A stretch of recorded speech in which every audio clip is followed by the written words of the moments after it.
Bienvenue dans cette émission. Aujourd'hui on parlera de la relation entre le Rwanda et le Congo. Et surtout de la dernière sortie du président rwandais Paul Kagame au sujet des réfugiés congolais. Le Rwanda ne peut plus accueillir de réfugiés en provenance de République démocratique du Congo, RDC, en proie dans l'Est aux violences de groupes armés, a déclaré lundi le président rwandais Paul Kagame, dernier épisode en date des vives tensions entre Kigali et Kinshasa. Écoutons ce qu'il a dit exactement. We cannot keep being host to refugees for which later on we are held accountable in some way or even abused about. Refugees as a result of ethnic cleansing based in another country, and we must be the dumping ground of those people who are being deprived of their rights. We have had refugees here for over 20 years from DRC. Of one type of people. This is not Rwanda's problem. And we are going to ensure that everybody realizes that it is not Rwanda's problem.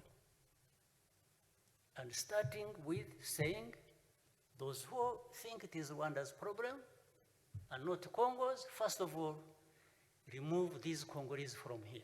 Those who are coming. Cela fait plus de 20 ans que nous avons des réfugiés ici, en provenance de la RDC. Je refuse que le Rwanda porte ce fardeau et se fasse insulter chaque jour à ce sujet, a déclaré Kagame, rejetant une nouvelle fois les accusations selon lesquelles son pays soutient la rébellion du M23, responsable de plusieurs exactions dont le massacre de plus d'une centaine de civils. Puis il continue en disant que tous ceux qui pensent que c'est le problème du Rwanda et pas celui du Congo, enlevez d'abord les Congolais qui sont ici. Ceux qui arrivent tous les jours, à cause des actions de leur gouvernement et de leurs institutions, qui disent que le gouvernement ne fonctionne pas correctement, ce n'est toujours pas mon problème, a ajouté le président rwandais. Dans l'est de la RDC, région instable riche en ressources minières, les combats entre forces gouvernementales et rebelles du M23, une ancienne rébellion Tutsi, ont exacerbé les tensions avec le Rwanda voisin, que la RDC accuse d'encourager la milice. Kigali nie toute implication. Ces violences ont poussé de nombreux Congolais à migrer dans les pays voisins, dont le Rwanda. Selon le Haut Commissariat de l'ONU aux réfugiés, le Rwanda comptait en novembre 2022 quelques 72 000 réfugiés congolais.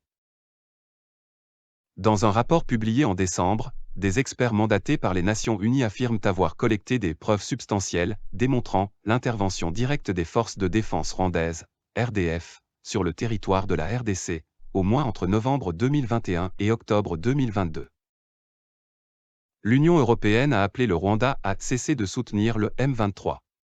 Le Rwanda a à plusieurs reprises imputé la responsabilité de la crise dans l'est de la RDC aux autorités de Kinshasa et a accusé la communauté internationale de fermer les yeux sur son soutien supposé au FDLR, Force démocratique de libération du Rwanda, un mouvement de rebelles hutus rwandais dont certains impliqués dans le génocide des Tutsis en 1994 au Rwanda. Et si Washington et Bruxelles, les principaux partenaires de Kigali, continue d'insister pour que les autorités rwandaises cessent tout soutien aux combattants du M23. Paul Kagame tente de pointer du doigt leur responsabilité dans la détérioration de la situation dans l'est du Congo, insistant sur le fait qu'il n'en est pas l'instigateur.